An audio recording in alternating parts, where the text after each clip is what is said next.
ভাঙড়ে তৃণমূল নেতা রাজ্জাক খা খুনে আটক দুই তৃণমূল নেতা। জাহিরুল ইসলাম ও মোফাজ্জল মোল্লা নামে দুই তৃণমূল নেতাকে জিজ্ঞাসাবাদ পুলিশের। বৃহস্পতিবার রাতে ভাঙড়ে তৃণমূল নেতা রাজ্জাক খাকে খুন করার অভিযোগ ওঠে। রাজ্জাক খা ক্যানিং পূর্বের তৃণমূল বিধায়ক শওকত মোল্লার ঘনিষ্ঠ বলে পরিচিত ছিল। সেই খুনের তদন্তে জাহিরুল ইসলাম ও মোফাজ্জল মোল্লা নামে দুই তৃণমূল নেতাকে জিজ্ঞাসাবাদ করেন তদন্তকারী আধিকারিকেরা। দুই তৃণমূল নেতার দেওয়া তথ্য অনুযায়ী আততায়ীদের স্কেচ তৈরি করার চেষ্টা করছে পুলিশ। পুলিশ 161-এ 50 জনকে জিজ্ঞাসা করতে পারে। কাউকে জিজ্ঞাসাবাদ করা মানে আমাকেও তুলে নিতে পারে, আপনাকেও তুলে নিতে পারে, জিজ্ঞাসা করতে পারে। জিজ্ঞাসা করা আর অ্যারেস্ট করা দুটোর মধ্যে আকাশ পাতাল তফাৎ আছে। যে নিজেই শওকত মোল্লাকে তৃণমূলের মিটিংয়ে বলেছেন, তুমি আর কি করো এখানে, বোমা বাঁধো। ও বোমা বাঁধে বলেই তো ওকে ভাঙড়ের দায়িত্ব দেওয়া হয়েছে। তো ক্যানিং থেকে তুলে নিয়ে আসা হয়েছে কেন? যেহেতু ক্যানিংয়ে খুনোখুনি করে নেশা, পাচার, লুট, গুলি, বোমা, বন্দুক করেছে বলে ওকে ভাঙড়ের দায়িত্ব দেওয়া হয়েছে। তো সেখানে তৃণমূল খুন হবে না তো কী হবে?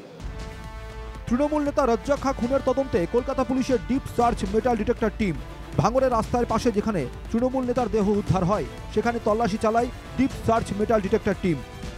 ইতিমধ্যেই ওই রাস্তা পরিদর্শন করেন কলকাতা পুলিশের গোয়েন্দারা।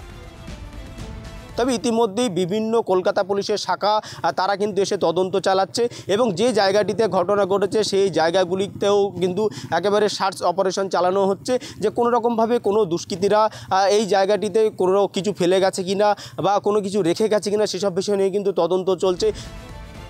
রাজ্জাক খা খুনের পর নিরাপত্তা বাড়ল ভাঙড়ের তৃণমূল নেতাদের। নতুন করে নিরাপত্তারক্ষী পেলেন শওকত মোল্লা ঘনিষ্ঠ 5 নেতা। নিরাপত্তা বাড়ানো হলো আরও 5 নেতার।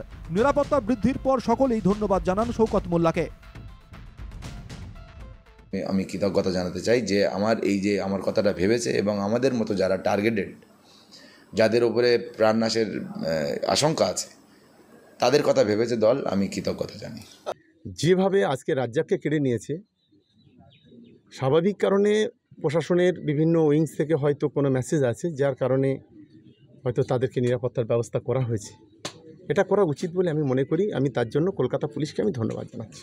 তবে শওকত মোল্লা গতকাল যেমনটা জানিয়েছিলেন, এই যে রাজ্জাক খা 1 বছর আগে কিন্তু তিনি শওকত মোল্লাকে জানিয়েছিলেন তার প্রাণনাশের আশঙ্কা রয়েছে, তাকে হুমকি দেওয়া হয়েছে এবং শওকত মোল্লা নিজে থানায় কমপ্লেন করার জন্য বলেছিলেন। তিনি কমপ্লেন করেছেন কিনা সেসব বিষয়ে কিন্তু শওকত মোল্লা তিনি নিশ্চিত করে কিছু বলতে পারছেন না। তবে স্থানীয় পরিবারের সদস্যরা যেমনটা জানাচ্ছেন, তার যদি প্রথম থেকেই তাকে দেহরক্ষী দেওয়া হতো তাহলে এই ধরনের ঘটনা ঘটতো না।